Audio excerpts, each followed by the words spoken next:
why are you dressed this way when you're coming to church? Like, why are you drawing attention to yourself when attention should be on God, not on yourself? So, like, it doesn't make sense to me. Yes, It's so wicked. I feel like I'm under attack. Why are you attacking me, sister? If you want to be my sister, why are you doing this to me? Be considerate. Yeah, I would have that same mindset. Yeah, I feel bad for people who are part of those churches, especially the young ones.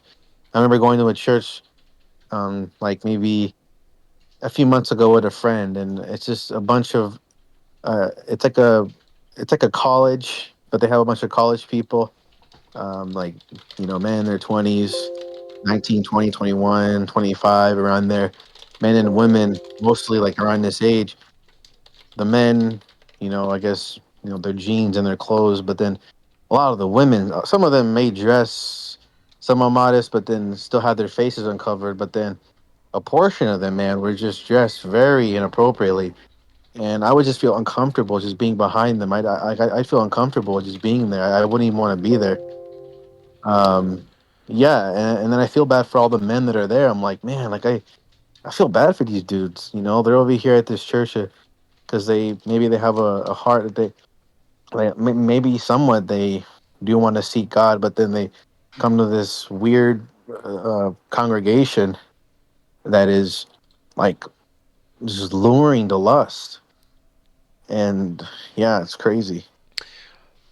Yes, there was a guy who called us recently and he said he experienced the same thing. He was going to this church, Protestant church, and trying to go back to church, and this woman is in front of him. And he says it immediately dawned on this. There was this very beautiful woman in the pew right in front of him. And he says he felt like he just had to look down. He couldn't look at her. It was just so tempting to lust after her. And he thought, wow, this is why women need to veil. He was convicted by it. We're living in such a weird time period, guys. All the mingling of men and women. This didn't used to exist. You didn't used to be able to just walk up and talk to women. Women wouldn't just walk up and talk to you, and you couldn't just walk up and talk to women. Women and men were segregated. Women stayed home almost all the time. If you went to church, all the women would be on one side, the men would be on the other side. If you went to school, which even that was a development, women didn't used to go off and go to school, but even then, women would sit on one side of the room, men on the other side. They did not sit together, they did not mingle like this. What that guy told you is something that I've also experienced, like having to look down, like for sometimes like a long time, like maybe 20 minutes or something, just feeling like uncomfortable in me, and just like I just the strong temptations. Um, yeah, I feel like I need to be more stern with those around me who are dressed this way. Um, yeah, like I even rebuked my mom for coming home with makeup on like last week or something. She doesn't wear makeup at all, and then for some reason she was gonna go out to a party or something, and one of her Yeah. clients was just one of her clients just um said that she could just do it for her, and she did it really bad. My mom came home looking so different. I was like, yo, like what is up? I wasn't having it. I wasn't supporting it. I was like, no, like I forgot what I said exactly, but I told her not to look like a whore, like a prostitute. Good gravy. And yeah. Well, your mom wouldn't respond well to that. Brian, you're speaking the truth to her. How did she respond to that though? Are you used to speaking to your mother that way? No, I've used that language before, like about. I mean, I'm not trying to disrespect her at all. I'm not purposely trying to call her anything. I'm just saying when I did that, I think I was trying to tell her not to be that way, like not to look like one. I'm not telling her that she is. Like I wasn't attacking her in any way. But I forgot how she. I think she didn't seem like she was angry at all from what I said. I just remember that. I don't really remember her, like, yeah, responding any angry way.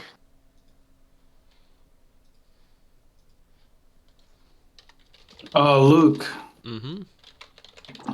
how would you respond to the idea that the the stuff that the early church did, like, well, since we're on the topic of veiling, for instance, was something that was cultural and not something that we need to adhere to today because of that, since it's not in the culture anymore.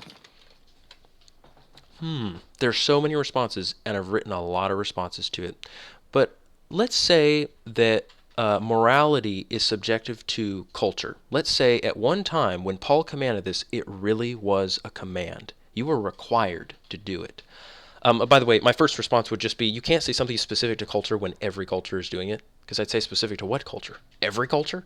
Now it's no longer specific to culture. Now it's just mankind you're talking about. But let's say somebody says, Well, "Oh, sure, go ahead." just to play devil's advocate, I'd argue like coming from the person who is like arguing this line of thinking.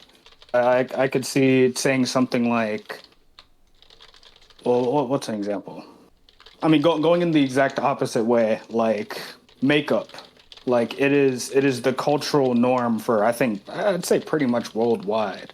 Like if you're an adult going out to some type of gathering or something and you're a woman, you would put on some type of makeup. That is something that everyone in the world does. It is a cultural thing because it wasn't always like this, but the culture has evolved to be like this, and it is accepted by everyone, but it still is a cultural thing. Even around the whole world, makeup, as an example, was practiced by prostitutes. And if a woman wore makeup and she didn't veil her face, or if she just wore makeup on her eyes while she veiled her face, people saw that as a contradiction. But, That doesn't deny that it would be cultural, though, well, certainly because that's things. that's the argument. Yeah. And I would ask the person, when you say it's cultural, do you mean Paul's command is specific to the culture? That's what I'd ask first. I'd say, do you still think Paul is making a command or just a suggestion? Mm. Because let's say Paul is only commanding the Corinthian women to veil their face. Somebody at some point is going to have to disobey that command in order to change the culture, in order to be countercultural. And then a second person starts disobeying, and a third person, and a fourth person, until you have larger groups. But I would ask them, if that's how this really works, man, that's really subjective. Morality is totally subjective now. You're just going to say, well, enough people are disobeying Paul's command that now it's legal for me to do it. If only 3 people are disobeying Paul's command, I'm not allowed to be countercultural, right? Because it's not the culture yet. It's countercultural. But if like 100 people are disobeying Paul's command, suddenly it's legal to disobey Paul's command. That doesn't make any sense, does it? No, it doesn't. Somebody would have to decide to disobey Paul's command and change the practice in order for the culture to even be seen as, changing. Mm. Yeah. And you Let me. could take it Oh, to like the extreme, like with adultery, right? certainly, yeah. You You could be could like, say well, that, everybody's doing if it. one, All the women are naked right now. All the women are wearing, leggings. So the cultural standard has Yeah. changed. The standard has Yeah, changed. the reason I went for veiling is because, and the reason I said this because I've heard someone say this before, right? And the reason I didn't go to something like adultery or something like that because I could see the argument. It was like, oh well, that was something commanded by God. Like that's made clear by God that like we shouldn't be doing X, Y, and Z, which is why I also didn't go to like the LGB mafia.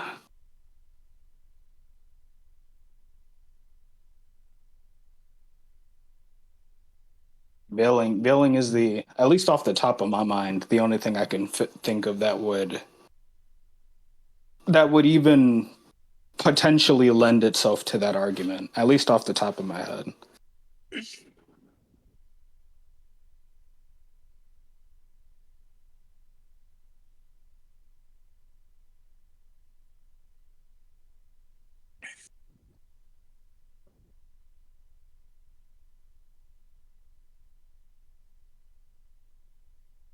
Yeah, thank you for the response. I was just curious on how you would respond to that. You're welcome. I'm sorry. I've been responding this whole time. I was muted. I was saying yes. No, You're right. It does seem subjective in terms of clothing because we have this cultural idea that clothing, the standard of women and men's clothing changes over time. That's actually false. In this Veil video part 2, we are going to define male and female clothing. When God says, men shall not wear what pertains to a woman, and woman shall not wear what pertains to a man, that is a universal binding law that lasts forever, at least until, we're all deified and we go to heaven. God doesn't say that the standard of male and female dress changes over time. There is a specific type of clothing that women wear that men are not allowed to wear. And I'll bet you can guess what it is. But before I say it, I want to make it clear. Again, the same argument goes here too. If somebody wants to say, well, it's cultural, still you have to have people changing something gradually and disobeying what would be culturally accepted. They would be doing something counter-cultural. So I just ask, is that first person in sin for doing it, or is it only the 10th person doing it that's suddenly in sin? I have a great quote from Melito on that subject where he says, no, the more people that do it, the worse the sin is. But no, there is a definition for male and female attire. God has laid it down. It's clear in Scripture. And it's also clear all around the world because the whole world was practicing the same standard of what male and female dress is. What is specific to a man, specific to a woman. Somebody can't say something like, well, different styles, like flaps of arms and sleeves and tunics and things. That's not what God is talking about. God is not saying every person must have the same color shirt or something. That's silly. God is talking about a specific kind of clothing. That you can have different styles with the same principle of modesty, the same principle of what is female or male. But take, for instance, our idea of pants. The only thing that distinguishes female pants from male pants today is, what would you guys say? The size. The size. I mean, we got all shapes and sizes of people, guys. What would you How say tight. distinguishes male and female pants? The tightness. The tightness. Usually... Well, there you go. Well, there it is. Does everybody agree? Would anybody say anything else? I mean, some men wear really tight things. This is true, and people have been noticing it. But all of a sudden now, the thing that distinguishes female clothing is like it's so tight. It's so revealing. Like if I were to go right now, I'm not going to do it, guys, but if I were to Google men's shorts, and then if I were to Google women's shorts, what would be the distinguishing characteristic of men's shorts and women's shorts? That they're more revealing. Yes, Length. exactly. Women's shorts are more revealing, right? Now let's say I were to look up men's and women's shirts. What do you think would be the main distinguishing characteristic? Tightness. Tightness, yeah. Like the V-neck, the neck, like men's shirts usually don't like have a big V that goes down. Maybe some do, but women, I mean, they've got this big V-neck thing going on. But yeah, tightness, revealing. Nowadays, we're all like, a female attire is whatever reveals more, it's tighter. It's ridiculous, guys, crazy. So are we to say, oh, women shouldn't wear, man's clothing. That's wrong. She shouldn't cover up like a man. You see how perverted it would be to say such a thing? No, that's not what God is saying. God doesn't say, if you cover up like a man, you're in some kind of sin. No, I'm not going to spoil it for you yet, but I want you guys to think before I tell you what is the distinguishing characteristic of male and female clothing. I want you to read this quote from Melito of Sardis, who's a very, very early church father. I'm going to look up Melito of Sardis, just so you know who we're talking about. He was born about 100 and died in 180. Very early bishop of Sardis near Smyrna. So he lived near Polycarp. Very, very early bishop. And this is what he has to say. He says, "It is not easy speedily to bring into the right way the man who has a long time previously been held fast by error. It may, however, be effected. For when a man turns away ever so little from error, the mention of the truth is acceptable to him. For just as when the cloud breaks ever so little, there comes fair weather, even so, when a man turns toward God, the thick cloud of error which deprived him of true vision is quickly withdrawn from before him. For error, like disease and sleep, long holds fast those who come under its influence. But truth uses the word as a goad, meaning it's like a prodding stick with a pointy edge, pointy tip. Truth uses the word as a goad, it's kind of poking you, and smites the slumberers and awakes them. And when they are awake, they look at the truth and also understand it. They hear and distinguish that which is from that which is not. For there are men who call iniquity righteousness, They think, for example, that it is righteousness for a man to err with the many, meaning with many people. But I, for my part, affirm that it is not a good excuse for error that a man errs with the many. For if one man only sin, his sin is great. How much greater will be the sin when many sin together? See, that's what our culture has done, guys. They've made a pact with each other to all dress like prostitutes. And they say, hey, look, if we're all naked in public, it's not as bad. No, it's worse that they're all dressing like that and that no one rebukes each other. They all just approve of each other's sin. It's worse, guys. So what is the distinguishing characteristic of male and female attire? Can anybody think of it? I would guess that female attire is more covering. Anybody else? Any other suggestions?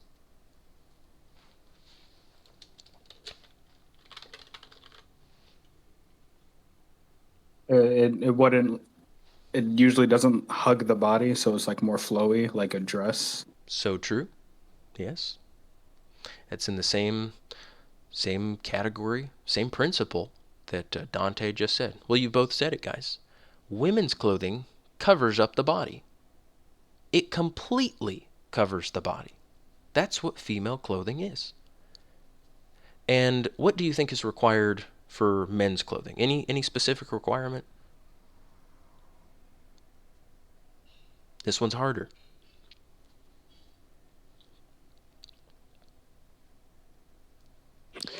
It I would shouldn't. just say that we don't wear a veil. Cover the thighs. Luke, Yes? to cover the thighs, like around the thigh area, the private part area, like just covering above the knees. Well, everybody should definitely cover their privates. No, of Not- course. I Not know. luxurious. No. I'm just saying that you're talking about what males. Wait, what was your question again, Luke? Like what males should cover, or what? What confused. makes female clothing different from men? If you were to follow Oh, God's okay. command not to wear women's clothing, what kind of clothing are you going to avoid? Loose clothing. Do you think it's a sin to wear loose clothing? A man to wear loose clothing? No. I don't I'll think just so. say a I mean, veil. I just think of dresses. Here, let me read this quote from Ambrose, guys. Ambrose, somebody asked him, and he's living in the 300s, somebody asked him a question about what is male and female dress? How does a man disgrace himself? What Ambrose says here is very in line with the others, but I felt that his quote was one of the best ones I could find. He said, "You have referred to me as to a father, the inquiry which has been made of you, why the law was so severe in pronouncing those unclean who use the garments of the other sex, whether they were men or women. For it is written, the woman shall not wear that which pertains unto a man, neither shall a man put on a woman's garment. For all that do so are an abomination unto the Lord." Guys, that's pretty serious. An abomination? You know what else God calls an abomination? Does anybody name some sins that God calls an abomination? Homosexuality. Yeah. Homosexuality, bestiality, offering your children as sacrifices. The worst things. God calls us an abomination. Yeah. So don't be wearing women's clothing, and women shouldn't be wearing men's clothing. That's still a law that we're to follow. I think this is a pretty serious issue. If anybody is wondering, well, what is women's clothing or man's clothing? I mean, you need to figure that out. Don't give a flippant answer like, well, it's subjective to culture. Well, if God says it's an abomination, take it seriously. Ambrose continues. He says, "Now, if you will consider it well, that which nature herself abhors must be incongruous," meaning if something is incongruent, it doesn't really mesh well. It doesn't jive well. It doesn't connect and what's a good word? They don't connect well. Incongruous just means they're kind of contradictory. So he says, if you'll consider it well, that which nature herself hates must be incongruous. For why do you not wish to be thought a man, seeing that you are born such? Why do you assume an appearance which is foreign to you? Why do you play the woman? Or you, a woman, the man? Nature clothes each sex in their proper raiment. Moreover, in men and women, habits, complexion, gestures, gait, strength, and voice are all different. And I'm skipping a little bit here. He says, I conceive, however, that it is spoken not so much of garments as of manners and of our habits and actions, in that one kind of act becomes a man, the other a woman. So you guys see how this can even connect to things like men having long hair. Did you guys know God considers your hair to be part of your clothing? If a man has long hair and a woman cuts her hair short and wants to show off her face, she's acting like a man. Whereas if a man veils his face, he's acting like a woman. Or if he wears long hair, scriptures say that long hair is given to women as a covering. So a man is having a big covering like a woman. That's not allowed. And here's the last part from Ambrose. He says, but how unseemly is it for a man to do the works of a woman? As for those who curl their hair like women, let them conceive also. Let them bring forth. He says, if you want to act like a woman, let's see you make a baby. Yet the one wears veils, the other wages war. So wow, in Ambrose's mind, one of the key distinctions between men and women is the veil. And by the way, he's got some of the most explicit face veil quotes of any church father. He says, it is but just that chastity should be lost where the distinction of sexes is not preserved, a point wherein the teaching of nature is unambiguous, according to the apostles' words. Is it comely that a woman pray unto God uncovered? Does not even nature itself teach you that if a man has long hair, it's a shame unto him? But if a woman has long hair, it's a glory to her, for her hair is given to her for a covering. Such is the answer which you may make to those who have referred to you. So he mentions hair, he mentions veils, he mentions manner. He mentions things like habits or manners, habits, actions. He says one becomes a man, the other becomes a woman. And garments are included, but also just your behavior. Yes, both together. But you can see veils are something that men don't wear. Women wear veils. You know what becomes means? Becoming, by the way, guys, means what's appropriate, what's most fitting, most suitable. It's not becoming for a man to wear a veil. Is that Luke? yes? Unless I misheard you, didn't you just say a little bit earlier that men were maybe not like exactly, but like veiling like women, like covering themselves up like women? Did I mishear that? Yes. Who were doing it? Who was doing it? That the men were. Maybe I misheard you. Well, I said Greeks did. Greeks and Romans did when they would offer prayers and sacrifices to God. Ah, okay. Yes. That's probably what it was. Luke. So if a man's hair is naturally curly, if it gets to a point where it naturally curls, is that too long? Well, the scriptures don't say that. And even the early church fathers, when talking about hair length, like Clement of Alexandria, say that if you have curly hair, you don't have to worry so much about it being girly because it doesn't fall down and cover the whole head. But you should still be careful not to let it get too long because it starts to look pretty and attract the eyes of women on you. And you start being obsessed with styling it and keeping it out of your face. You're worrying about how you look all the time because, oh, my hair's been messed up by the wind or something. And it would be better if we were carefree and didn't have to worry about our appearance like that. Just makes you vain and foolish. Now, guys, there are many objections that, of course, we anticipate. People will say, what about Samson? What about Nazarites? Didn't they have long hair? Why did God allow that? And we're going to explain it in the video. There is an explanation, of course. But the law is the law. Paul makes it very clear. It is disgraceful for a man to have long hair. And even in the scriptures in Revelation, it says, let me see if I can get the quote, if I have it here.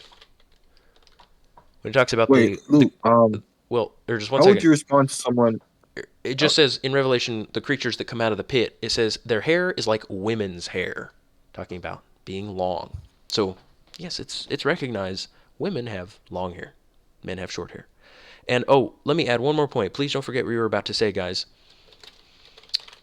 But that is the distinguishing characteristic of women's clothing, is that it completely covers, especially her face, because women tend to cover everything anyway. It's the face that they're not as scrupulous about, but that they should be.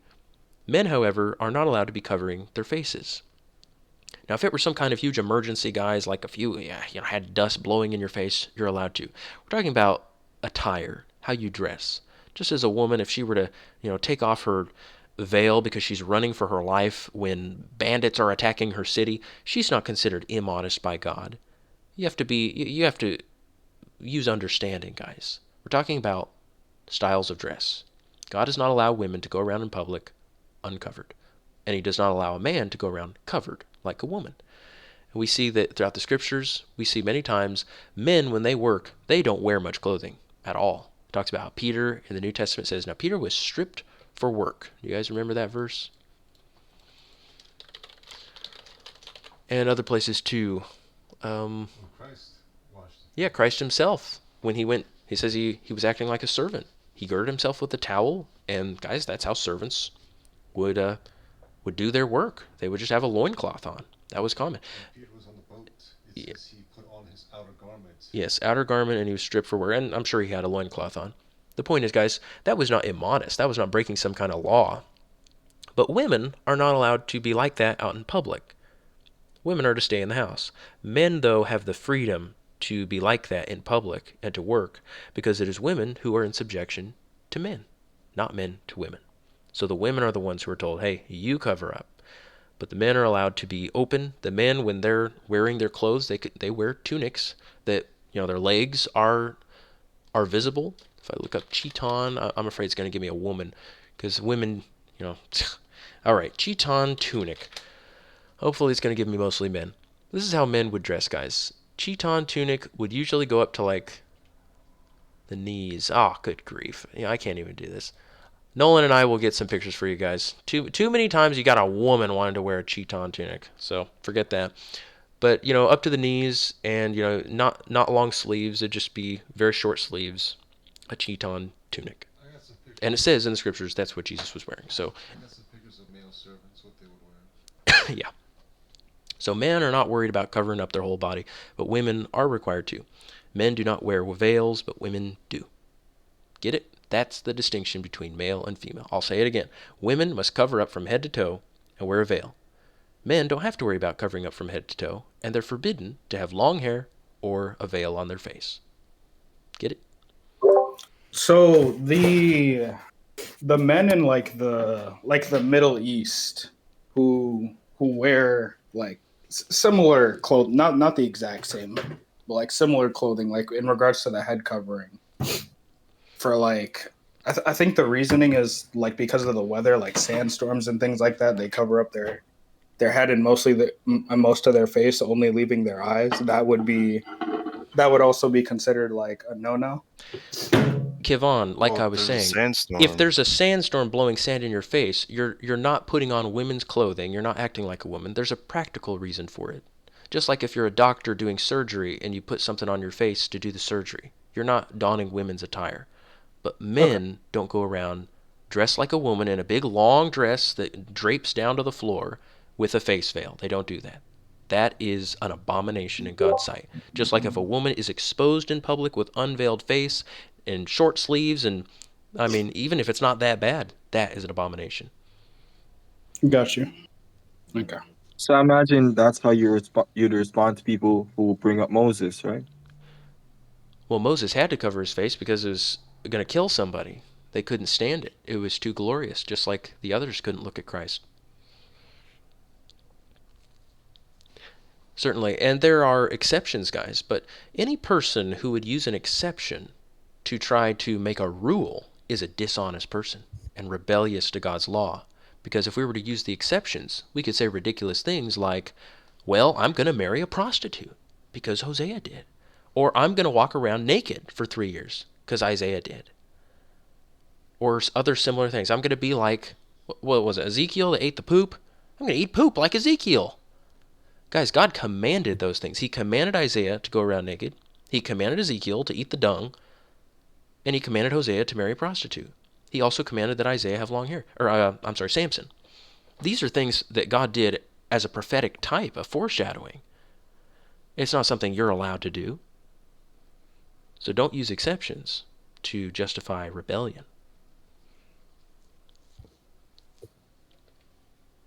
Now, guys, all this is going in Veil Video Part 2.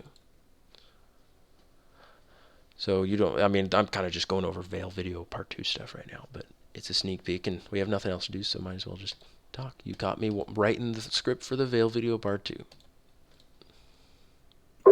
How far along is it? It's I could probably release it at any time. I could record it. I just keep adding stuff to it. I've found so much extra stuff. I keep finding so much extra stuff any day that I decide just to dip my toes in the realm of evidence that I mean I'm going to be doing it for the rest of my life, guys. By the time How long? No, go ahead. I was just saying, by the time I'm old, I'll have so much more evidence for these things. It's true, guys. This is the truth. This is the true doctrine of the church, of Christ. So the more you study it, the more evidence you're going to find for it in favor of it. So a man having his shirt off in front of women, that's like not bad at all. That's normal. A man is never commanded to not have a shirt on, to not or to keep a shirt on around women. That's never a command given to men. Would that ever be like, what if a woman is feeling tempted? Would you be righteous to like cover up your body, or no? If a woman is modest, she will hurry along, and she's supposed to be not hanging around men. She's not allowed to be around men. If she is walking by and she sees some workers on the side of the road or something, her job is to keep going. Her job is not to go up to them and say, "Hey, how dare you guys have your shirts off?" Okay. Yeah, she is the one who's in subjection, so her job is to hurry along. Now, the men also should avoid women, but men are never commanded to cover up like women. Women are in subjection. They're the ones who cover up. They're the ones who stay at home. Men have freedom to be out in public. They can be dressed like that in public. And if a woman happens to see it, well, guess what? She's out in public for some emergency, so she needs to hurry along and not make a big deal of it that some man is dressed like that in public. Or she's just being rebellious by not being at home, in which case, again, it's not her fault, or it's not the man's fault that she saw him dressed like that. Now, if the man is out, like, doing a bodybuilding competition, is like standing on a stage and flexing or something, that's already a sin. Men aren't allowed to do that.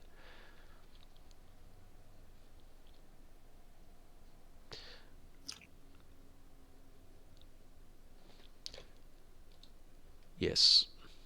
How long do you think that Veil video is gonna be? It'll be many videos over the years, but this one probably at least 3 hours.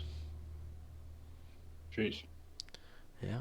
I don't know if you're planning on making more videos later down the line anyways, I don't know how much more you should really add to this one. That's how I feel about every doctrine, Kavan. Eventually you get so much evidence, you say, okay, I'm not even going to collect any more evidence because, I mean, why aren't people not convinced of this? It's so obvious. Well, I didn't say don't collect more evidence. You already said you're going to make more videos. What I'm saying is, to this video, this script, I don't think you need to add any more. Yes, I understand. The longer you make the video, the more likely people are, one, not to click on it, but even if they do click on it, the longer it is, the more likely they are to not watch it. Right. Well, don't worry. We are going to make a short video. I've got the script ready.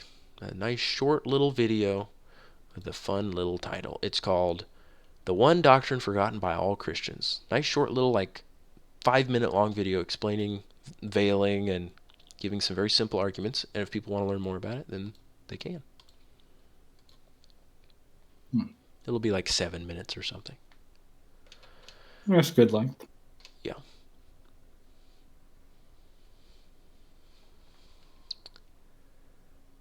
Yes, sir. Don't add anymore. Don't add anymore? What do you mean? No, I'm saying don't add any more to that. I mean, finish up the script. If it's not like, if there's no conclusion to it, then, make the conclusion to the video. But conclusions are easy to write. There was you just say, and there you go. That's everything. Yeah, if you already think the script is going to be 3 hours long, I don't think you should add any more to that video in particular. It's fine. It's not hard to write the intros. But, it's a doctrine, guys. It's a doctrine of Christ. Paul says he received this doctrine from Christ. I added that to the veil quotes. Paul very explicitly says, right here, "For I received from the Lord that which I also delivered to you." And then he says, "Now I praise you because you remember me in everything and hold firmly to the traditions just as I deliver them to you. So he's delivering them to us. And who did he receive them from? I received from the Lord that which I also delivered to you. So if he's teaching you to veil yourself, this is something that Christ himself commanded. Do you ever plan on utilizing YouTube Shorts to push out like quick, attainable, Yes. retainable I information? was thinking the same thing. Of course, guys, we will. We will put a lot out there, but I am still not officially quit from my job. I am quit from my job, but I'm still working every day to finish the silly little novel I'm writing. And then if it does well, then I will I'll be able to do this full time, and maybe Nolan can too. And I just don't want to attract. I don't have the time to do that. I don't have the time to spend doing YouTube shorts and lots of videos. Truth is, guys, I can't even get this veil video out yet until I finish what I'm working on. That's why I quit the job. It's so that I could spend all my time working on the novel. But you know what? I get distracted. And today's Sunday, and on Sunday we do a lot of studying, and so I'm kind of picking up with where we left off, because we were discussing some subjects, and I sent myself emails, and I need to go over all my emails and all the quotes that I received, or that I sent myself, and I have to organize them, and then I'll go to bed. Such is life. And then I got to work tomorrow on the novel. So I'm being bad here by going over a bunch of quotes about veiling. I really ought to be doing other things, but I have to. I have to, because I collected some quotes today, and they need to be organized. We got to keep organization going. It's not bad to put time into just talking or teaching. Yes. This one went into a little bit of both. Yes. Well, I love you guys, and I love spending time with you. And I know for some, even though we released a big veil video, it still sounds very strange. And it is countercultural, guys. We live in a horrible culture. But this is a recent change in Earth's history. For thousands of years, women veiled. This is a new thing, women going around dressed like this. And if you want to be a Christian, you have to go back to what is most ancient, especially to what was commanded by God. And that's what we'll stress. This isn't just a command from Paul. It's from Jesus. I'm glad I don't got to worry about it. It's not a big issue. I mean, everybody for, a couple, 2-3 years was veiling their face all the time if they went out in public, and they survived. I mean, I'm not saying like the actual the process of doing it is difficult per se. I'm just talking about like it's hard to, I think in general as people, it's hard to do things that are not the norm, just generally. And for a woman, this would be like one of the greater things in that regard, or even the greatest in today's day and age, because the world teaches you to do the exact opposite, to show off as much as possible. Yes, but you know what, Kavan? She's going to get a lot less credit for veiling than she's imagining. If she thinks it's something that's above and beyond, it's really the bare minimum standard. I get that. I'm just saying. I'm glad I'm not a woman. That's it. Oh yeah, that's an old Jewish saying. Sisters, if you're listening, if any sisters are listening, listen. But no, they say that the Jews, at least after Christ, there's this prayer that they pray in the Talmud. They wake up in the morning and they say, "Thank you, God, for making me a man and not a woman." They say a lot of Jews used to pray that prayer. Oh. And I mean, I've prayed that prayer before. Listen, Maybe guys, you don't want the weaker vessel. It's harder. I sympathize with women. I don't envy it. I think there are a lot more women who would rather be men than there are men who wish they were women. I do think that. Yeah. It is hard. You know what? And if any woman is offended at hearing a man say, "I'm thankful that I'm a man and not a woman," she can't complain about the patriarchy or men always ruling over women. She can't complain about that. She also can't flex and brag about how strong she is when she has to do difficult things like childbirth or going through period cramps, which can be very painful. She can't brag about and say, I'm so much stronger than all the rest of you. Because, I mean, she wishes she didn't have to do it. She wishes she didn't have to go through it. She does do it. She's strong for doing it. She's got endurance. But, I mean, no woman wishes that she had to go through childbirth. I think we all wish that babies could grow on trees or something. We didn't have to go through all that pain. They come from a stork. Yeah, it's not insulting to women. Yeah, we got a whole section on Mary, too. You guys would be surprised how many of the post-Nicene church fathers say that Mary specifically wore a face veil. And you'll not hear that from any Cathodox. Have you guys shared your meme, Preston? Are you keeping that under wraps? Is Preston gone? Oh, he's gone. Nolan, you're here. Preston's in here. He No, changed. don't do it. It's not time yet, Luke. It's not time yet. All right. I'm not going to share it. Well, now you piqued my interest. Now I just gotta sit here. Send it to Kavan. No, then you're going to get requests from everybody. Nolan, I found the weirdest thing. Actually, I can't go over it again. I'll just show it to you later. I just found this commentary from a Presbyterian in the 1800s saying that Paul's command in 1 Corinthians 11, in his commentary, this pastor, he says it's a face veil. It's so weird. Interesting. 1886. Kind of strange. Kind of weird. Well, guys, I got nothing. I think we're going to bed. All right. Look, I love you guys. If you guys have anything else, I'm ready to go. If you want to talk about anything. I heard something about the meme.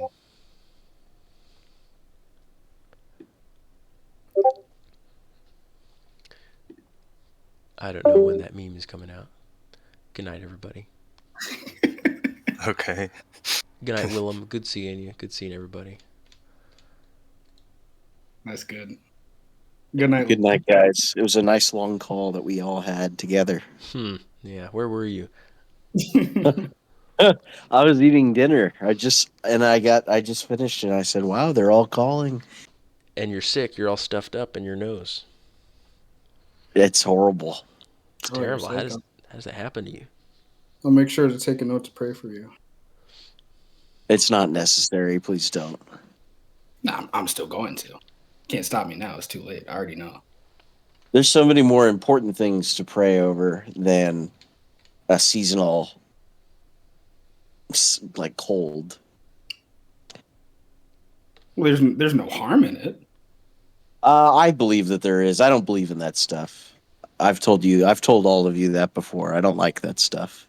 You can do it if you want to, but God forbid I ever ask anybody to pray over my physical health. Maybe if I got ran over by a semi truck and my legs didn't work anymore, maybe then I would consider it. But I've got a little bit of a mild sore throat, a little bit of a mild cough, and it'll go away in a couple days. Well, I'll do it because I want to, not because you asked me to. All right. All right, guys. We had a great call. Very nice seeing all of you. I love you guys. Yes, pray for each other. But praying for physical health is not the most important thing to pray for. Pray for the spiritual things. Yes, of course. All right. Have a good night, Luke. God bless. God bless you too. Farewell, everybody. Good night.